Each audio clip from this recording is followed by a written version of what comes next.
Cando iniciamos sesión no Webex nos atopamos nesta pestaña de inicio e aquí vemos as reunións que temos pendentes ou planificadas, vale?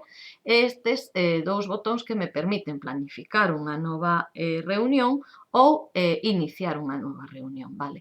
Cando nosotros prememos en iniciar a reunión, por defecto está marcada a opción de usar a aplicación de escritorio. Se non a tivésemos instalada, aparecería unha mensaxe conforme a temos que instalar. Pero se non nos interesa, desplegamos este menú e escollemos a usar a aplicación web. De acordo? Ben, se xa teño feita unha reunión e quero editala para modificar os componentes, por exemplo, basta premer nela, no seu enlace, entonces podería facer aquí a modificación, incorporar un novo invitado á reunión, vale? Ou modificar os datos da reunión. De acordo? Volvemos á lista de reunións. Para planificar unha nova reunión, imos a inicio, ou podemos facelo dende planificar, ou podemos facelo desde reunións planificar.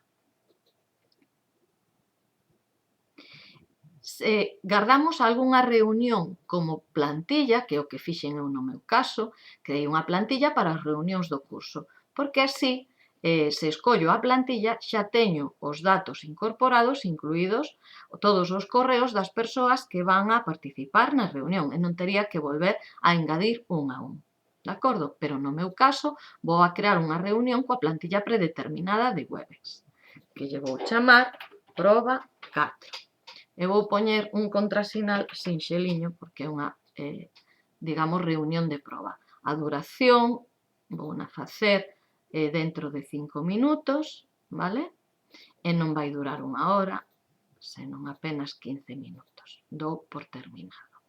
Quenes son os asistentes? Aquí poría as direccións de correo das persoas que van participar na reunión. Como é unha reunión de proba, empreguei os servizos das miñas fillas. Daríalle a planificar e xa está. Se quixera crear unha plantilla, neste caso daríalle a agardar como plantilla, vale?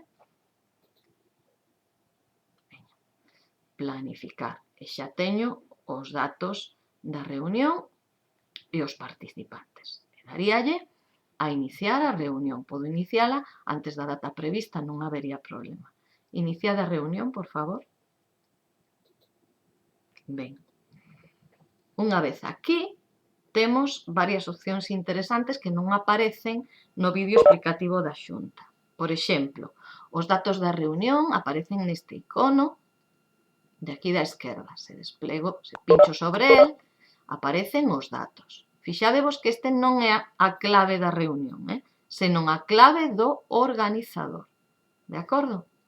Ben, aquí está a miña filla en primeira plana. E se quixera anular o audio, premería aquí. Se quixera anular o vídeo, premería aquí. Se quero compartir un contido, por exemplo, unha aplicación, eu teño dúas pantallas, pincharía nesta de aquí e daríalle a compartir.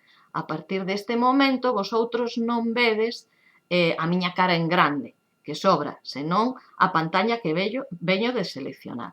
Neste botón de aquí, se quixera gravar a reunión, pois gravaría a reunión. E en participantes podo activar esta pantalla da esquerda e ver os participantes que están formando parte desta videoconferencia.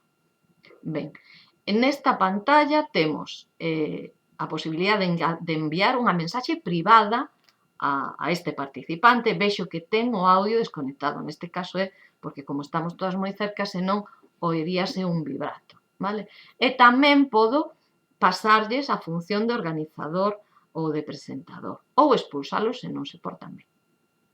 Eles, pola súa parte, aquí tamén teñen un icono que aparece como levantar a man. Laura, por favor, levantas a man. Cando Laura levanta a man, pasa a estar na pantalla principal.